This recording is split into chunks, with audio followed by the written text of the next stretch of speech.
Good day, traders. This is Rich with some price action on the market. It's currently 5:01 p.m., March 30th, 2021, Tuesday. Raccoon at my doorstep, dealing with that right now. Pretty sketchy stuff. Anyway, make sure you subscribe if you're new, like the video, share the video, and comment on the video. Yesterday was pretty bad, and today was pretty bad as well. Just didn't really see the markets moving in any certain direction. I played it tight all day. Here's the SPY. Let me kind of reduce that a little bit. We got this imbalance at the end. It's just so, if you're not a day trader, you don't really see this. End of the day, you see the markets down 104, NASDAQ down 14, SPX down 12. Like, it didn't really do anything today. And it really didn't. It really didn't do anything. It kind of gapped down and then just chopped around all flipping day. And at the end of the day, they did this imbalance thing, which they sell off everything and then they rebuy everything. I don't know how any of that works.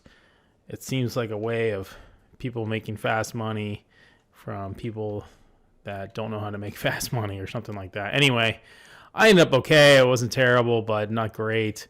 I ended up $80 today. This KDNY was a news trade that I totally got in on so late. I saw the chart moving, price action moving. Then I heard Benzinga announce it, and I got in then. I was too late for that. And then I pretty much got in at 813, and it went to like 816, then reversed back down to like 1813, and it went to 1816, and it dropped off to like 1750 or whatever it was, where I lost $80 on 100 shares. It was so quick. So that was my debacle there. FUV, I think, was another news. I kind of messed up on the late news plays. I kind of just jumped on a couple today. They kind of failed me on a couple of them. Riot, even the Bitcoin ones, like Riot, you can get in here somewhere. You can get in here 48-ish to 52-ish. I just need to find a way to get in comfortably, sit through some pain, because that's what's going on right now. We're not just getting those breakouts where it just rolls. Like here, if you're looking at the 50 break here on this one, you go to 50.34 and then it rolls back down to 49.80, which actually worked out to be a pretty good trade if you held on and just let it ride up.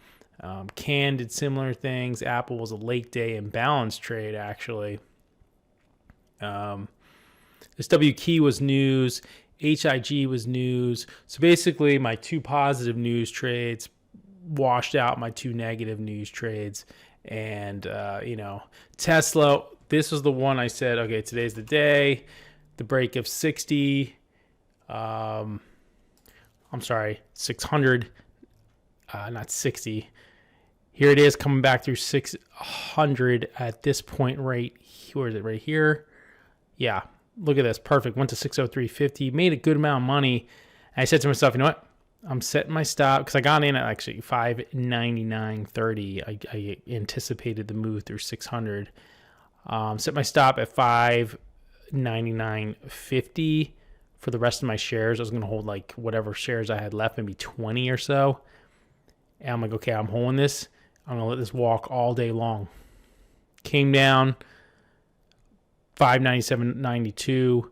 And then continued its ride back up to 635 close, high a day almost, high a day.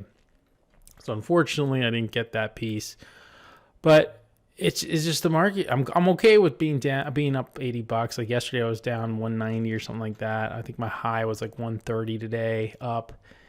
And if I'm not finding anything, the best thing I can do is just sit back and not force anything. I think I forced the two news trades here.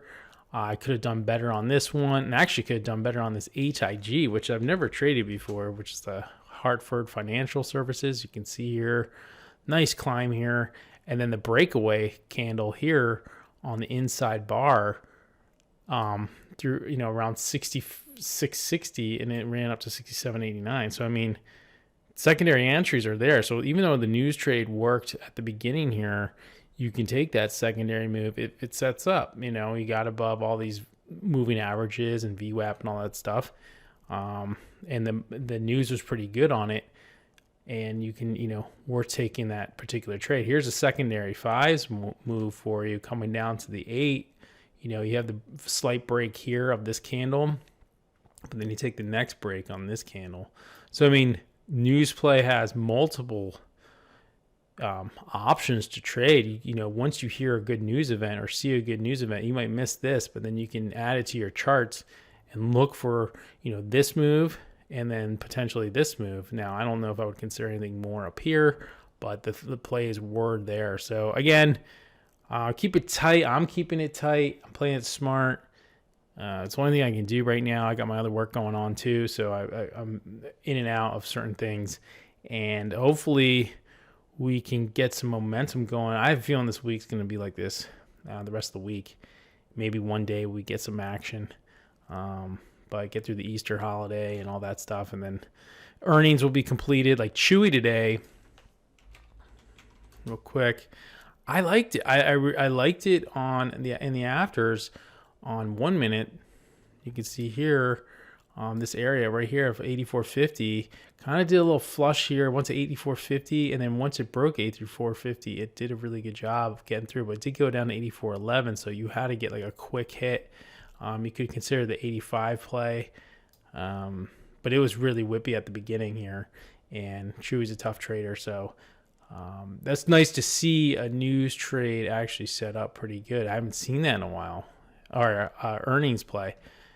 So no big deal there. You guys have a good evening. I will be back tomorrow on Wednesday, most likely. And if you have any questions, leave them below. Make sure you subscribe for new, like the video, share the video, and comment on the video. And have a good night.